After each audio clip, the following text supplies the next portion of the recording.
Bonsoir à tous et à toutes. Merci mes frères juifs, mes sœurs juives, d'être là présents ce soir. Là j'arrête simplement, excusez-moi, parce qu'on est en train de regarder... C'est pas pour nous. Apparemment ça nous est pas adressé, ce qui est quand même étrange. Alors moi je voudrais m'adresser à nos frères non-juifs, à nos sœurs non-juives. On est nombreux. 99% de la population. À peu près, mais... Il est gentil, je crois que ça. Ouais. Mais par contre, on ne peut pas faire ce qu'il fait. On peut pas se mettre sur une place et dire mes frères non juifs, mes frères non. Sinon, tu vas... Valls, il veut pas de ça. Enfin bon, on n'est pas là pour parler de ça, regardons. Mon discours va être sans langue de bois. Je ne vais pas vous vendre du rêve. C'est la réalité aujourd'hui en France. Vendre du rêve. Il a des morts. On sent la formation commerciale un peu. Hein, C'est vrai. on va voir s'il est bon Il va vendeur. peut-être nous vendre des tapis ou autre chose, ou peut-être un placement, on sait pas encore, on va voir. Il a des morts. Parce que la vermine antisémite a agi. Cette vermine antisémite, comme le pseudo-humoriste Dieudonné, qui est un penseur, et Youssouf Fofana, qui est un tueur. Bon là, on a entendu à un moment donné est un penseur et on entend dans la foule quelqu'un dire sale noire et ça ça c'est pour la petite blague. On est dans la rue en France, il y a Véronique Jeunesse je crois. Ouais, elle est en première ligne, ouais. Et elle ça choque Il y a personne. il y a des élus socialistes aussi. Ah, il y a forcément la police. Et le mec il gueule sale noire. Il y a aucun problème. Non, T'as vu, il y a pas de. Sale juif, ça serait pas passé. Hein. On essaiera. Je crois pas. Enfin, il faudra que quelqu'un essaye pour voir. Depuis 1945, personne n'a essayé. Hein. Nous avons des raclures comme Alain Soral, grand ami de Dieudonné. S'il vous plaît. Silence, s'il vous plaît. Qui font des discours plus qu'antisémites. Le même discours qu'on retrouvait en 40-45 en France et en Allemagne. Alors, tu as le discours Plus qu'antisémite. 40-45. Plus qu'antisémite. Et c'est étrange parce que moi j'avais compris que le discours avait commencé en 33. En 40-45, bon, le discours c'était la survie, les gens étaient en guerre. Alors c'est quoi, il parle de quoi exactement selon toi Je sais pas, C'est ambigu, c'est un peu confus. mais il est pas très clair, hein. C'est un peu Non, confus non. là. Non, on n'est pas là, c'est pas la triplette Einstein, Marx, Freud. C'est un niveau au-dessous, intellectuellement. Le juif est responsable de tout, le juif est riche. Le juif tue des enfants en Israël, occupé. Ah, Israël occupé, faute. Palestine occupée. Oui, Palestine occupée. Israël occupé, c'est pas encore, c'est demain. C'est pas encore, mais tu vois, il y pense. Tous les jeunes de cité s'apparentent à ce pseudo-humoriste.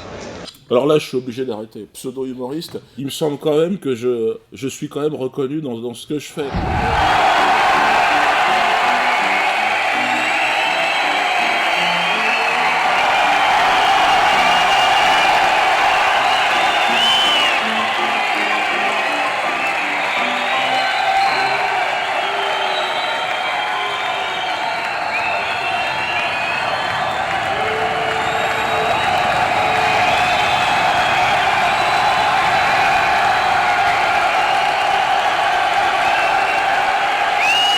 Même Fifou il dit que je suis un excellent humoriste. Tu n'as pas le génie d'Hitler.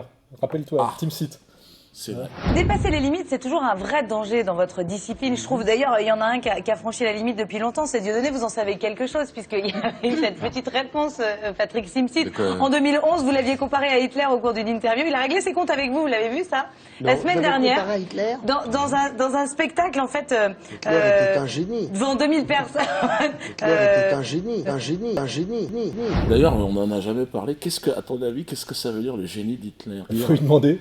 C'est quand même dingue de dire ça, le mec, c'est incompréhensible. Ce pseudo-humoriste remonte tous ces jeunes contre les juifs de France. Donc j'aurais le pouvoir de parler à tous les jeunes, c'est ce qu'il est en train de dire. Je sais pas, on va écouter un peu plus. Ouais. C'est un peu psychiatrique. La responsable de tous les complots en France, de tous les assassinats, de toute la magouille financière, avocats, médecins. Ça fait des années que ces gens-là paradent en France. C'est quand même bizarre qu'ils disent, parce que en France, les plus gros escrocs, bon, il se trouve que beaucoup sont juifs.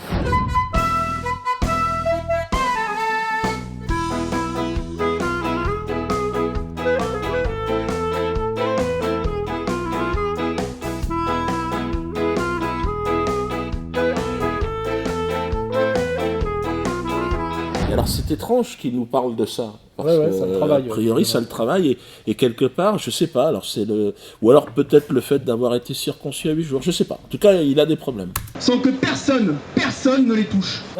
Faux. Moi, touché une fois, voilà. 2 fois, 3 fois, et une 4e tentative. Moi, j'ai On va y été venir. touché 3 agressions, et je dois dire qu'on est là pour ça, d'ailleurs. Ouais. Parce que eux, par contre, personne ne les touche. Hein. C'est ça. C'est plutôt eux qui touchent. C'est ça, ils nous touchent. Nous, les gentils. Et alors là, qu'est-ce qui s'est passé? Tu je vas lire, peux la lire, le résumé de ton avocat. Envoyé au Oui, parce que le procès verbal, c'est un peu fastidieux. Tu veux les mettre? Ouais, je veux bien. Bon, c'est mieux si c'est toi qui le lis, là, parce que c'est moins... Alors, monsieur le procureur, donc là c'est ton avocat qui écrit. Je suis le conseil de monsieur Alain Soral. Mon client a été victime le 5 avril 2013 de violences commises en bande organisée. L'agression a été menée par un commando d'une dizaine de personnes environ, parfaitement organisé et déterminé à attenter à l'intégrité physique de monsieur Soral. Mon client n'a dû son salut qu'à son propre sang-froid et à l'intervention du personnel du restaurant dans lequel il dînait. Les agresseurs ont été mis en fuite puis poursuivis par le serveur du restaurant prénommé Carlos. Alors là, ça n'a aucun rapport. Non, mais symboliquement, c'est sympa. S'ils avaient Carlos au cul, ils ont dû courir assez vite. Et son beau-frère jusqu'à la station de métro Saint-Germain-des-Prés. Ils ont été filmés visage découvert par le système de vidéosurveillance de la RATP. Cette agression a été expressément revendiquée par M. Grégory Shelley, membre de la Ligue de défense juive, au moyen d'un message téléphonique laissé à mon client dans un enregistrement donc, qui est tenu à la disposition de la justice. Ces faits s'inscrivent dans la continuité d'agressions précédentes en 2004-2006 revendiquées par la Ligue de défense juive et le Bétard. 3e agression. Groupuscule d'extrême droite sioniste. Les mobiles évidents sont politiques et directement liés à l'activité intellectuelle de M. Soral et à ses prises de position dans le débat public. L'agression du 5 avril 2013 est également la concrétisation d'un appel à la liquidation physique de mon client proféré par le chef de la Ligue de défense juive dans une allocution publique filmée, qu'on vient de voir, et mise en ligne sur Internet à l'occasion de la commémoration de la mort d'Ilan Halimi. À ma connaissance, les précédentes agressions n'ont pas fait l'objet de poursuites, alors que les agresseurs sont vraisemblablement parfaitement connus des services de police et notamment de la DCRI. Que faites-vous, Manuel Valls? Vous avez le dossier sur votre bureau, et qu'est-ce qu'il y a? Vous êtes en vacances? Faudrait interpeller. Bah oui, parce que là, il s'agirait d'arrêter de se gratter le cul, hein. Alors peut-être qu'il a des problèmes à ce niveau-là aussi, bon. Merde, quand même! Cette inaction du ministère public n'est pas acceptable. Il est intolérable qu'un écrivain soit menacé en France pour ses idées. Cette inaction des autorités judiciaires a conforté les agresseurs successifs dans un sentiment d'impunité, facilitant le passage à l'acte et à sa réitération. Je nourris les craintes les plus vives pour la vie de mon client. Je sollicite par conséquent que vous envisagez une enquête aux fins d'identification et d'arrestation des agresseurs et que vous accordiez une protection policière à M. Soral dans l'intervalle. Je vous remercie de m'en informer. Bon, ça veut dire qu'on a fait le boulot, hein, porter plainte au commissariat, constitution de partie civile, etc. Ça fait la 3e fois qu'un commando masqué m'agresse pour me passer à tabac. C'est déjà arrivé en 2004, c'est arrivé en 2006, et voilà.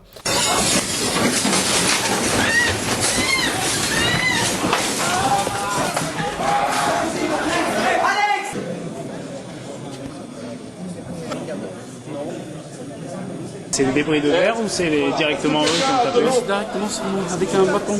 Avec un bâton? Ils avaient des petits bâtons là, ils étaient armés de façon. Ah, même sur les femmes, ils tapaient, s'acharnaient dessus. C'est revendiqué, annoncé, revendiqué, signé. Oui, bonsoir Alain Soral, j'espère que tu vas bien. C'est Grégory Shelley, tu as fait un article diffamatoire sur moi hier soir.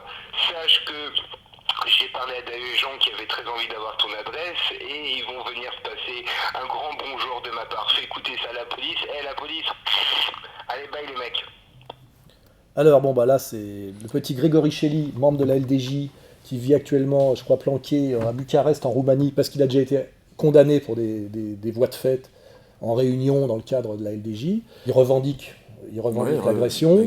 Il se moque des policiers parce qu'il sait, il sait que bien que les policiers de base fassent leur travail, c'est toujours bloqué quand ça remonte dans la hiérarchie et que ces gens-là ont l'impunité totale, il le sait, donc il s'amuse en plus à insulter les flics. Il faut savoir qu'en ce moment même, ces derniers jours, il se faisait passer pour un policier avec ses amis pour appeler dans l'immeuble où habite ma femme au Pays Basque pour avoir des informations. Ils ont menacé sur leur réseau internet de violer ma femme et de la tondre, ou je sais pas trop quoi. On a déposé plainte là-bas, etc., etc. Donc il y a tout un climat global. Hein. Donc on a l'appel au meurtre de la LDJ, le passage à l'acte et la signature. Voilà. Donc maintenant, Manuel Valls, il faudrait faire le boulot. Hein. Merde, quand même. Manuel Valls, à la limite, s'il avait une position très neutre, comme ça... Ouais, mais quand il déclare qu'il se promène avec la kippa... Les Juifs de France, comme le fait aujourd'hui le ministre de l'Intérieur, peuvent porter avec fierté leur kippa. Shana Tova. Qu'il est attaché à Israël quand même. Par ma femme, je suis lié de manière éternelle à la communauté juive et à Israël. Quand même. Il est toujours en train de chialer sur les actes antisémites et tout ça. Bon, qui n'existent pas. Parce que là, on pourrait en parler. Tous les actes antisémites, c'est toujours des faux actes antisémites. C'est des rabbins qui se poignardent eux-mêmes. Le rabbin préparait l'office du Shabbat seul à la synagogue quand il a été agressé hier à 16h30. Il a reçu un coup de couteau à l'abdomen sur le pas de la porte. L'enquête a débuté ce matin, mais l'agresseur était casqué et il n'y a aucun témoin. On s'éloigne progressivement de la première lecture des faits. Tentative d'assassinat et menace de mort réitérée. Dans les couloirs du palais de justice de Paris, la version de l'automutilation n'est plus une rumeur, mais une hypothèse prise au sérieux. Le rabbin sera prochainement réentendu par le juge pour une probable clôture du dossier sans qu'il n'y ait de mise en examen, de suite judiciaire, une volonté d'en rester là, de calmer le jeu. Des mecs qui foutent le feu dans leurs propres locaux, des écoles qui foutent le feu pour toucher l'assurance parce qu'il n'y a pas assez d'élèves, des juifs qui agressent des jeunes français puis on prétend que c'est l'inverse. Alex Moïse, le mec qui s'envoyait des lettres antisémites, il s'est fait choper. C'est une spécialité. Eh bien, Alex Moïse, c'était ancien responsable du Likoud en France. Du Likoud France, donc de la droite pro-israélienne. Alex Moïse s'était plaint à la police de recevoir des messages et des menaces antisémites sur son téléphone portable. La police a fait une enquête sur ces messages antisémites. Voilà, donc le principal opposant à Dieudonné, a découvert que c'était Alex Moïse lui-même qui s'appelait sur son propre portable. Il a été condamné d'ailleurs à 2 mois de prison avec sursis pour ça, pour se faire des menaces antisémites, ce qui est pas très malin non plus. Il n'y a pas d'agression antisémite en France. Ce qu'il y a par contre, c'est systématiquement des insoumis à cette domination communautaire insupportable qui, eux, se font ratonner, passer à tabac, vitrioler, défoncer, sans que jamais la police ne puisse agir, parce qu'elle fait son travail à la base et c'est systématiquement bloqué. C'est vrai que les policiers de base sont plutôt... ils en ont plein le cul, ils l'ont dit, ils en ont marre. Alors là, par contre, je pourrais faire remarquer qu'il y a eu une autre agression récemment, où les types, par contre, c'est plutôt une bonne nouvelle, mais là, c'était plutôt la CNT, c'est-à-dire qu'ils travaillent d'ailleurs, ils travaillent tous main dans la main. Il y avait le numéro 2 de la LDJ qui était avec eux. J'ai subi pareil une tentative d'agression en commando dans un autre restaurant il y a quelques mois. Ils me pistaient, tout était sur les policiers ont fait leur enquête, donc ils avaient mon nom sur les portables. Et en fait, ils s'étaient trompés, ils suivaient un chauve, c'était pas moi, donc ils sont allés attaquer un resto où j'étais pas, et comme finalement il fallait pas qu'ils soient venus pour rien, ils ont tabassé une femme. C'est souvent comme ça que ça finit. Alors eux, c'était pas la LDJ, c'était la CNT. C'était les petits cons d'extrême gauche qui font les casseurs de gueule pour la bande à Besancenot. Mais ils travaillent avec la LDJ, on le sait, tu te rappelles, au marché des Pyrénées, ils sont entièrement interconnectés.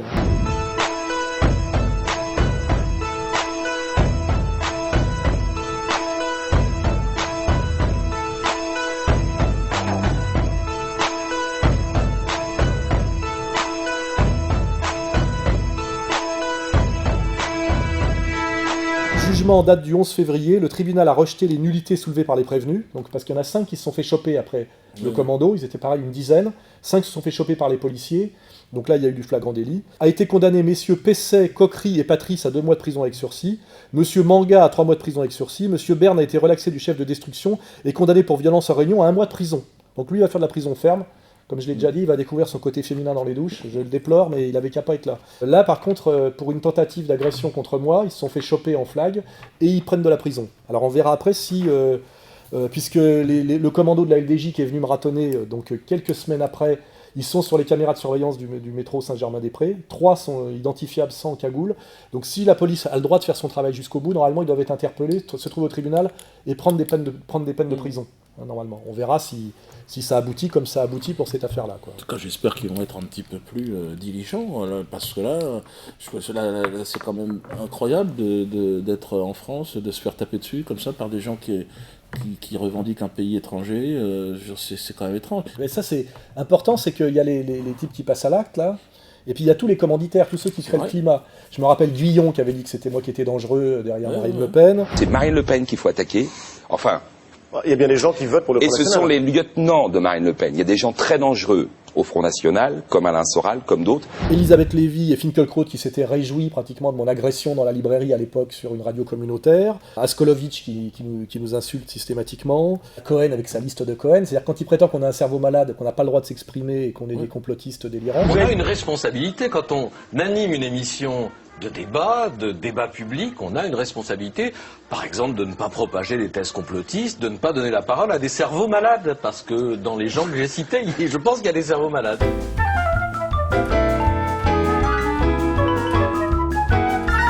La liste de Cohen, c'est vrai que c'est absolument extraordinaire.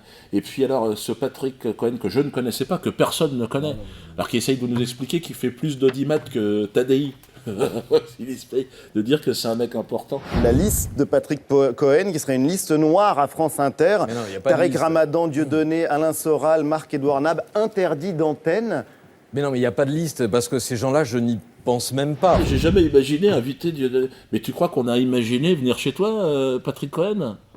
J'en ai rien à foutre. Non seulement, selon moi, t'as absolument aucune légitimité vis-à-vis du public, les gens ne te connaissent pas. La réalité, c'est qu'il n'a absolument aucun crédit réel de l'opinion publique. Fais le test, trouve-toi un théâtre. Fais le test, tu fais une vidéo sur Internet. Essaye de faire rentrer. Voilà, une vidéo. Fais une vidéo sur Internet. En tant que Cohen, et puis regarde combien de temps combien de gens vont la regarder. Ouais. Continue à partir en vacances et fais-toi bronzer la gueule. Ou alors sois malin comme Schneiderman, tu dis il n'y a pas de liste noire, il faut qu'il n'y en ait pas. Voilà. Et en fait tu la pratiques, parce que je fais remarquer que Schneiderman ne t'a jamais invité, ni moi, ni personne d'autre, et qu'on est sur la liste noire de Schneiderman, mais Schneiderman il a bien compris qu'il fallait faire des listes, mais il fallait pas le dire. En fait il reproche à Cohen d'être un imbécile, c'est vrai qu'il a vraiment une tête de con, mais parce qu'il dit il faut faire des listes. Alors Schneiderman dit non, Cohen, il faut pas dire qu'il faut faire des listes, il faut faire des listes et dire qu'il n'y en a pas. C'est beaucoup plus intelligent. Schneiderman, plus intelligent que Cohen. Mais oui, parce que mais plus vicieux finalement. Cohen, je préfère Cohen. Ouais, plus honnête. Ouais. Plus con, plus honnête. Plus honnête. Est-ce qu'on a le droit de penser on a le droit de penser ce qu'on veut ? Non. On a chacun le droit de penser ce qu'on veut, Patrick. Non. Moi, j'aimerais au moins pour répondre à Patrick Cohen et proposer aux gens qui nous regardent, si vous voulez manifester aussi votre agacement, d'appeler le standard de la radio dans laquelle il travaille, là. France Inter. Ouais, pour vous plaindre. Et pour vous plaindre. Et demander sa mise à pied. Sa mise à pied et son départ ailleurs. Vous allez avoir le numéro qui va s'afficher. Vous demandez, n'hésitez pas à appeler tous les jours, plusieurs fois par jour. Il faut mettre des quotas de goïm dans les médias. Ouais. Proportionnellement à la population. Tu regardes la population. Ça serait pas mal. Ça serait... Moi, je suis pour. Moi aussi.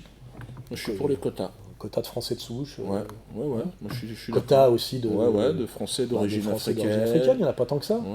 Bon, il y a une ministre là, mais elle s'éclaircit de jour en jour, Christiane. Elle est blanchie par le maillot, quand même. Ah ouais. Bon, tu diras, il y a eu la loi Taubira qui a servi à rien du tout. Donc, moi, je l'aurais rejetée tout de suite parce que elle a été vidée entièrement de toute substance, cette loi.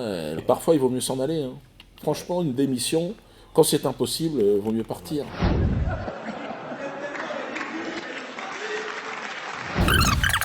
Ça fait des années que ces gens-là paradent en France, sans que personne ne les touche.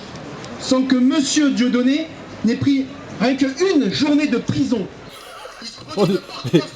Les Français, on est en liberté en France.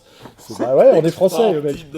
Mais je trouve ça quand même étonnant, moi, que le gars s'étonne qu'on soit en liberté. On serait pas en liberté en Israël, sans doute, qui est son pays, je rappelle, mais en France, jusqu'à preuve du contraire, on a un peu le droit de marcher, on a un peu le droit. Quoi. C'est ça, on est en liberté. Pourquoi on est en liberté ? Parce qu'on n'est pas des criminels, on n'a tapé personne. Il y a quand même une dimension extrêmement comique. Il y a une vraie dimension pathologico-comique. Ligue des danseuses juives. Normalement, c'est mieux quand ils dansent. Mais là, il s'est mis en tête qu'il fallait parler. Alors, on va l'écouter. Il se produit de partout en France. Il fait monter des antisémites et des négationnistes comme Monsieur Forisson qui nie les chambres à gaz. Monsieur Forisson qu'ils ont essayé d'assassiner lui aussi. Ils se sont jetés sur lui, ils étaient 4 je crois. Détruit le visage à coups de pied. Évidemment, ils se sont jamais fait à peine interpeller. L'homme qui a porté secours à Robert a été obligé le lendemain de dire qu'il s'excusait. Il regrettait. Et cette personne a des procès. Alors, cette personne, et il dit cette personne, entre guillemets, cette personne, là il parle de moi, cette personne. C'est-à-dire qu'il réfléchit, parce qu'en réalité, il pense que je ne suis pas tout, d'ailleurs, comme Bernheim, que je ne suis pas réellement une personne. Je pense qu'il n'est pas assez futé pour exactement manipuler les... C'est un nègre. C'est un nègre. C'est un nègre.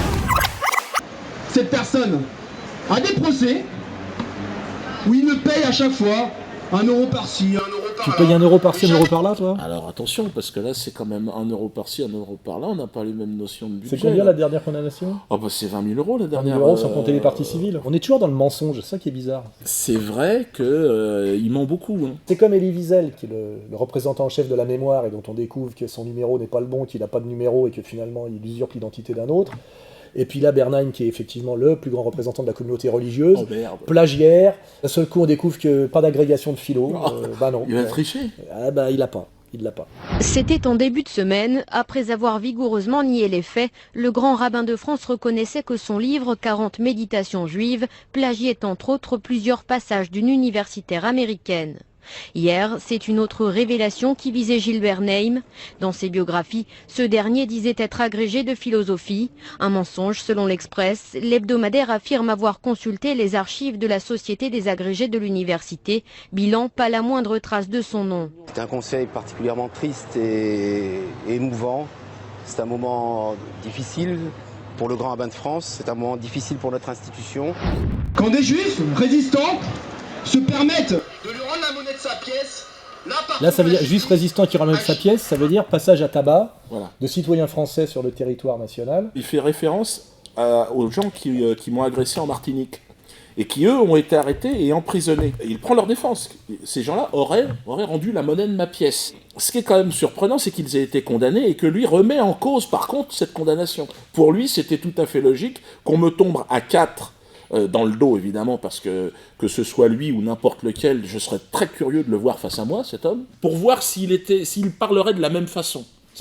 Je serais très très curieux de le voir. D'ailleurs, c'est une invitation, si tu veux venir me parler et m'expliquer que ma place est en prison, viens avec tes amis, hein, je serai avec les miens, et on discutera en face à face. Si tu es un homme attaché à certaines valeurs comme le panache ou l'honneur, bon, j'ai des doutes. J'ai des doutes, mais en tout cas, je serais très heureux en tout cas de pouvoir parler avec toi, et je te promets sans au départ d'agressivité et sans haine. Très important la haine. Parce qu'avec la haine, on fait beaucoup de choses, mais à chaque fois, c'est pas terrible. Aujourd'hui, on se pose des questions. Est-ce que le juif a sa place en France? Non. En toute honnêteté, je vais le dire ce soir. Qui a répondu? Alors, et si moi j'avais dit non, j'aurais un procès. Là, je ne pense pas. Voilà. Alors que là, il y a un homme qui dit au premier rang non. Que le juif a sa place en France. Non. Alors on va poser la question à Laurent Fabius, ministre d'État, à Moscovici, ministre d'État, à Payon, ministre d'État, à Valls maintenant, puisqu'il parle. À Valls, qui ont très envie d'en être. Merde, quand même. À Pierre Berger, à Attali, à Minck. Patrick Cohen. Il semble, Askolovitch, Jakubowicz. Celui qui a menacé mes enfants, Jakubowicz. On sait où habitent les enfants. Maître Lévy. Il me semble que ces gens-là ont leur place en France et que d'ailleurs ils ne nous demandent pas notre avis. Et pas chez les pompiers volontaires ou dans l'armée française. Hein, non. Plutôt dans les métiers de service. Ouais, c'est ça. Maître Lévy, avocat, d'ailleurs qui avait quelque part un petit peu anticipé ce qui t'est arrivé. Oui. J'emploie des mots que vous allez regretter dans un instant, mais vous vouliez la paix, on peut en sortir très facilement. Vous savez, il y a une série, il y a l'injure, et après l'injure, il y a la loi, et après la loi, il y a les coups. Et vous le savez, il y a les coups, les coups. Et vous le savez. Aujourd'hui en France, on n'a plus confiance. La justice fait très mal son travail vis-à-vis des antisémites. La police, j'en parle même pas. Ah bah oui, la police. Non mais ça c'est sûr que la justice et la police entièrement gangrénée par les nazis. C'est entièrement main des nazis en France. La police, la justice, les médias, c'est entièrement nazi. Ouais. Les juifs n'ont aucun poids dans les médias. Si, remarque, il y a Drucker, il y a quand même pas mal de... un peu Arthur aussi. Il y en a quelques-uns. Ouais. Foucault. T'as dit Écorce, je crois. T'as dit Écorce. D'ailleurs, il est sur la sellette. Ouais. Non, ils sont pas. Non, mais comme souvent on me l'a dit, ils sont pas 100%. Hein. Non, ils sont à 70% maximum. Enfin, 1% de la population et 70% dans certains secteurs. Tant qu'il n'y aura pas 100%, il restera des antisémites en France. C'est comme ça qu'il faut comprendre le message. Et en tout cas, il a un projet pour les Le projet, c'est 100%. Ouais. Nous, on fera les poubelles. Je m'explique. Vengeance pour Ilan. Non, pas de vengeance. Non, pour Ilan. Vengeance pour Ilan. Donc là, on vient de nous citer tous les deux, et on entend vengeance pour Ilan. C'est pas justice, c'est vengeance. On n'est pas dans les valeurs helléno-chrétiennes, on n'est pas dans les valeurs républicaines. C'est tribal, haine, vengeance, c'est-à-dire appel au meurtre. Dans la rue, devant des élus, devant Madame Geneste, qui était d'ailleurs candidate aussi pour Israël, je sais pas quoi, avec un Israélien pour les Français, l'étranger, je ne sais quoi, d'ailleurs qui s'est ridiculisé à la télé, la pauvre. Mais bon.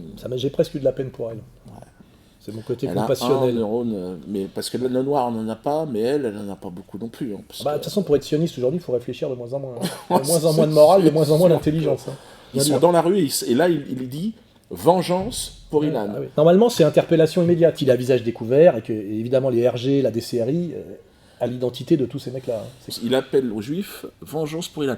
Après avoir précisé que nous étions les penseurs et les organisateurs de tout cela. Ça s'appelle de l'appel au meurtre, dans l'espace public, filmé. Monsieur Valls, vous dormez ou qu'est-ce qui se passe? Parce que là... faudrait faire le boulot, quand même. Vous attendez quoi? Là, ils viennent de le bastonner plusieurs fois. Là, c'est la quatrième. Qu'est-ce qu'il faut faire? Valls? Merde, quand même! Il y a des jeunes là qui voient ça, ils sont pas contents, ils sont en colère. Alors nous, on essaye de les retenir. On essaye de dire arrêtez les jeunes, arrêtez. Pas la violence, non. Pacte républicain, dialogue. Mais ça devient dur de... Ça devient dur, surtout après ce qui t'est arrivé. Surtout s'il se passe rien encore derrière. C'est à chaud, là. Si c'est encore classé sans suite, s'ils me refusent la protection policière que j'ai encore demandée, ça devient difficile de dire aux jeunes de rester calmes. Hein. Il y a un climat quand même, il y a un climat. Des milices, une tension qui monte... des affaires. En tout cas, moi, je n'avais pas vu de discours comme ça en pleine rue depuis les années 30. Les années 30, oui. Alors pourquoi on n'est pas en sécurité en France? Tout simplement, et je le dis en toute honnêteté et en toute franchise, je suis pas là pour vendre du rêve. Vendre, il y a toujours le côté commerçant. Alors là, il revient à son métier premier, c'est la vente. Les commerces. La vente. Je suis pas là pour vendre du rêve. T'es là pour vendre de la merde, là, de toute façon. De la merde. Faut appeler ça comme ça.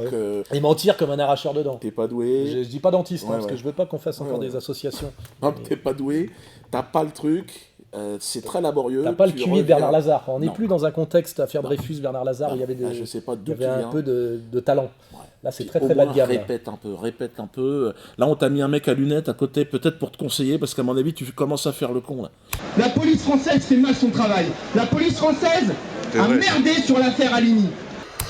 Alors là, il s'en prend à la police française maintenant. J'ai beaucoup de messages de sympathie des policiers. Quand j'ai fait ma déposition lors de ma dernière agression, j'ai 2 policiers qui sont venus faire une photo quenelle avec moi et signer un autographe. Moi, c'était à Montpellier, les CRS, ils étaient venus faire une petite quenelle avec moi.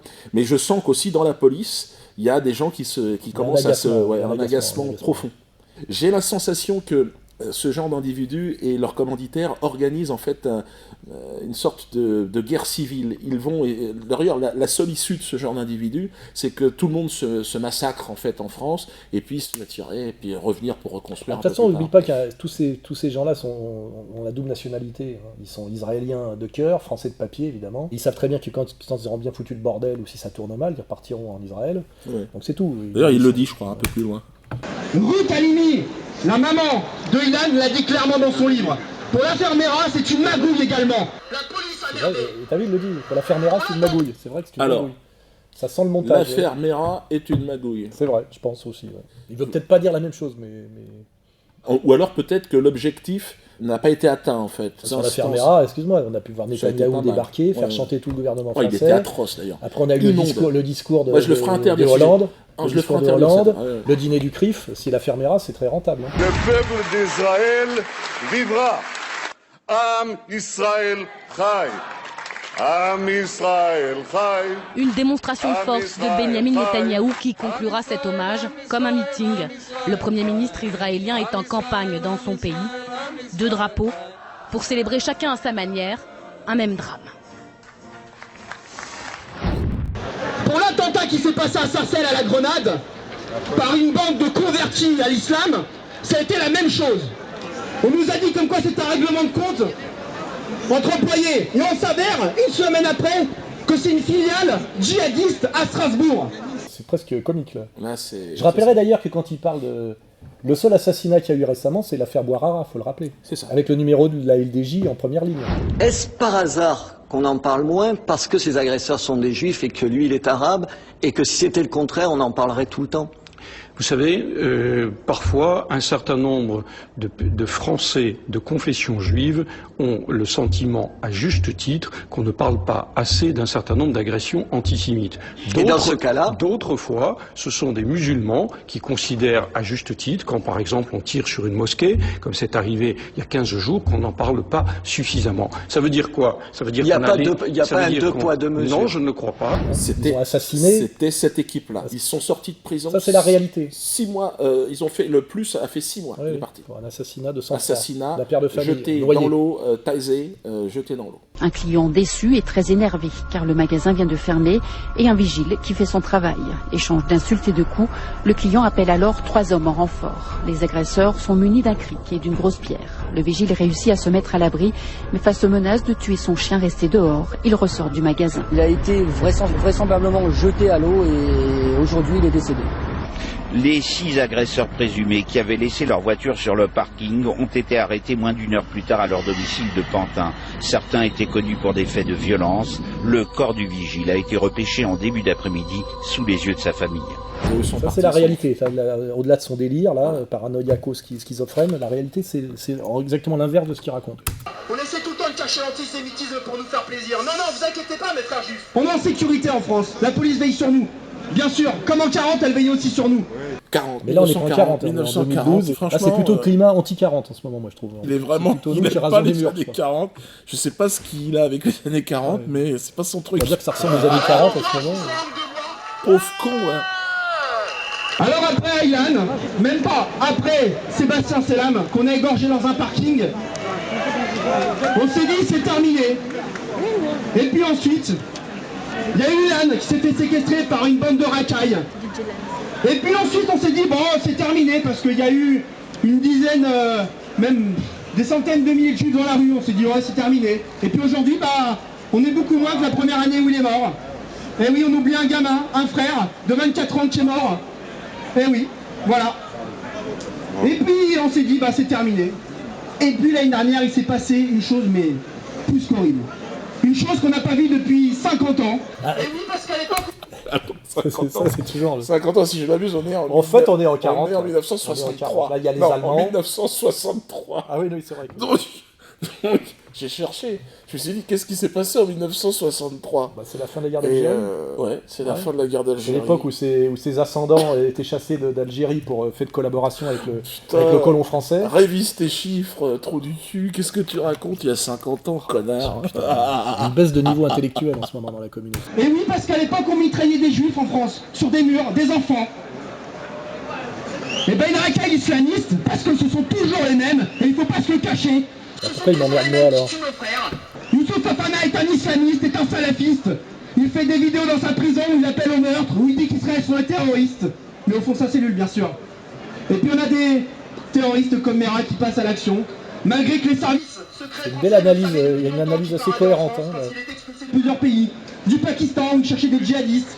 En Égypte, où il s'est moqué des policiers, il leur a dit non, j'étais simplement en vacances. Et puis il est parti à Jérusalem, où il s'est fait arrêter par Shin Bet, les renseignements généraux israéliens, qui l'ont envoyé en France avec une lettre à l'intention de la police et du gouvernement français. Qu'est-ce qu'il était venu faire, trou du cul, en Israël? C'est ça le problème. Il était venu voir son officier traitant. En vacances à Tel Aviv. Pour un djihadiste formé au Pakistan et en Afghanistan, le mec il... ça pue la merde ton dossier. À l'intention de la police et du gouvernement français. Non, il n'y a rien qui a été fait. C'est pas elle, d'ailleurs, là? Si, c'est Jeunesse qui est en premier rang. Putain. Par contre, on a attendu qu'il ait tué un père de famille et 3 enfants de 3 petits-enfants. Les enfants, on les a pas vus, mais les militaires français, ils n'en parlent pas. Alors, voilà, c'est toujours maintenant la nouvelle Shoah de l'année 2012. C'est ces 3 enfants... On a vu les boîtes, on les a pas vus. Ouais. Par contre, les militaires français qui ont été tués quelques jours avant, c'est de la merde. Mais t'as vu d'ailleurs, les commémorations cette année, le discours de François Hollande. Oh, j'avais des frissons, je crois que j'ai chialé. François Hollande, Benyamin Netanyahou, aux côtés des élèves de l'école Ozara Torah. La cérémonie est inédite, hors norme. L'intime se mêle à la politique. C'est un peu le Mahmoud Abbas de français, c'est le représentant des territoires occupés. Encore plus mou. Il se fait un peu humilier. Il demande pardon tout le temps. Et... Cette affaire qui est devenue alors le centre de tout. Parce que là, pour lui, là, quand on l'entend parler, là c'est le carré d'as. On sent que là, il a lâché, il a craché tout son venin. Il est rentré un barbare, il les a pris par les cheveux et il a liquidé, comme des moins que rien. Ah, quel courageux ce Mérin, quel courageux. Et puis aujourd'hui, on nous demande d'être calme, on nous demande d'être pacifiste, de rien dire. Ah bah oui, on tue 3 gamins de 3 ans comme un lâche, on les assassine d'une balle dans la tête, on assassine le père devant ses enfants, et puis on nous demande d'être calme, d'être sympa, de rien dire. Alors oui, je pense qu'aujourd'hui en France, on n'a plus notre place. Je le dis honnêtement, on n'a plus notre place. Alors moi, c'est lui qui le dit. Hein. Je dirais que c'est la seule chose sensée que j'ai entendue de sa part. Je pense que lui et son organisation devraient partir. Devraient aller en Israël. Moi, c'est ce que je pense. Moi, je me sentirais aussi mal dans un pays, je me barrerais. C'est ça. C'est comme si j'allais, moi, vivre en Israël. Non, je suis en France, donc voilà, je suis bien dans ce pays. Pour certains, on ne peut pas partir en Israël, c'est pas grave. Mais ici en France, il ne faut plus subir. Comme on l'a dit, pour la guerre d'Algérie, la valise ou le cercueil. Nous, ici en France, il est hors de question qu'on prenne le cercueil. Et la valise, le jour où on le prendra, c'est nous qui la prendrons pour partir. On ne nous jettera pas d'ici. Alors là... Toujours le côté représentant de commerce, la valise. Non mais il précise qu'un jour, certainement, il faudra la prendre, mais c'est nous qui la prendrons. Il précise. Ouais, parce que je pense qu'il y a une option, c'est qu'on leur laisse le pays. Ouais. Enfin, c'est vrai qu'on est 99%. C'est ça. Non mais il pressent que la valise, elle est pas loin. Je pense que c'est quelqu'un qui doit avoir sa valise à peu près préparée chez lui. Mais il voudrait avoir le choix de la prendre. Mais il ne sait même pas s'il aura le temps de rentrer chez lui. Parce que je pense qu'il sent l'urgence. Je pense, hein. Non. Bravo. Donc mes frères,